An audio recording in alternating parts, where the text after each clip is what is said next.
Bom dia, bom dia. Começando uma semana nova, né, pessoal? Cheio de fé, de esperança, de amor no coração. Vamos procurar seguir sempre nosso caminho reto de amor e caridade.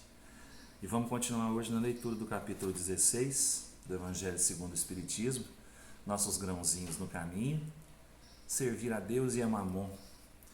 Hoje falando sobre a utilidade providencial da fortuna.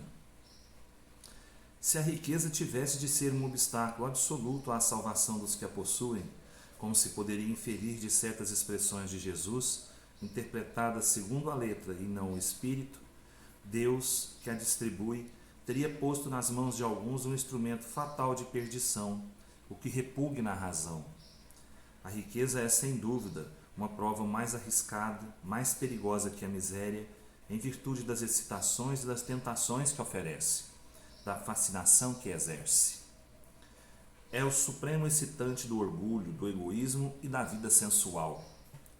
É o laço que mais poderosamente liga o homem à terra e desvia os seus pensamentos do céu.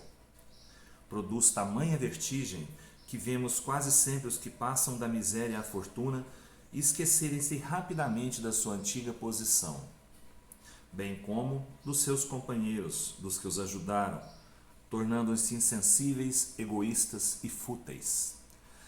Mas, por tornar o caminho mais difícil, não se segue que o torne inviável e não possa vir a ser um meio de salvação nas mãos do que sabe utilizar como certos venenos que restabelecem a saúde quando empregados a propósito e com discernimento. Quando Jesus disse ao moço que o interrogava sobre os meios de atingir a vida eterna: "Desfaze-te de todos os bens e segue-me", não pretendia estabelecer como princípio absoluto que cada um devia despojar-se do que possui e que a salvação só se consegue a esse preço, mas mostrar que o apego aos bens terrenos é um obstáculo à salvação. Aquele moço, com efeito, julgava-se quite com a lei, porque havia observado certos mandamentos e, no entanto, recuava à ideia de abandonar os seus bens, seu desejo de obter a vida eterna não ia até esse sacrifício. A proposição que Jesus lhe fazia era uma prova decisiva para pôr às claras o fundo do seu pensamento.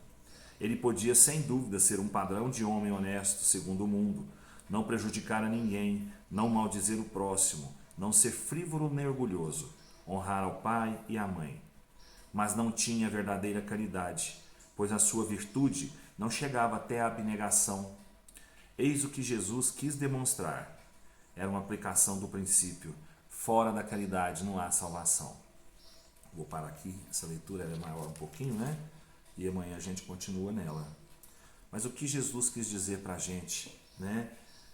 Sobre a riqueza física, tá? A riqueza material. Que nós não precisamos nos desfazer daquilo que Deus nos deu como prova, né? Como meio de crescimento para poder sermos bons, né? Para poder fazermos a caridade, para podermos seguir Jesus. Nós temos que saber utilizar isso que nós temos. Tudo que nós temos, a nossa riqueza, a nossa capacidade de trabalho que nos fornece as condições ideais para a gente viver aqui nesse planeta, né?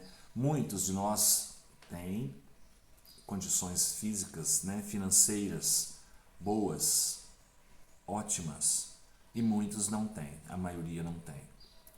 E o que nós, como cristãos, temos que fazer? Nós temos que aprender a utilizar essa riqueza física, essa parte nossa financeira, né, para ajudar, para fazer a caridade. Nunca esquecendo que em outra encarnação a gente pode ter sido muito pobre, né? Ou que nós fomos muito ricos e não soubemos utilizar para o bem, para o nosso crescimento, essa riqueza que nós tivemos. E aí está dando Deus uma nova oportunidade para a gente saber usar aquilo que a gente recebe dele como meio, né, de vida, como meio de prova, para nós progredirmos, para nós crescermos, para nós praticarmos a lei maior de amor e caridade, né? Fora da caridade não há salvação. Então, vamos aproveitar essa oportunidade que temos novamente, que Deus nos deu os recursos necessários, e às vezes alguns que nem são necessários a nós, né? Para a gente poder ajudar nosso próximo, fazer o nosso melhor, fazer a vida do outro um pouquinho melhor, um pouquinho mais feliz.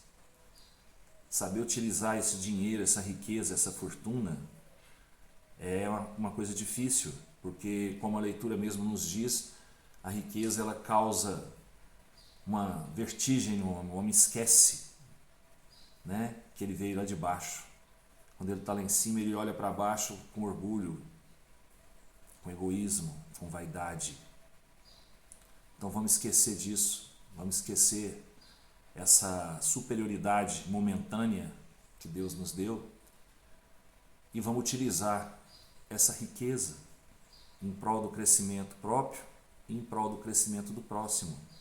Vamos fazer o bem, vamos praticar a lei de amor e caridade, né? A riqueza ela é muito bem utilizada quando a pessoa tem sabedoria, quando a pessoa tem discernimento.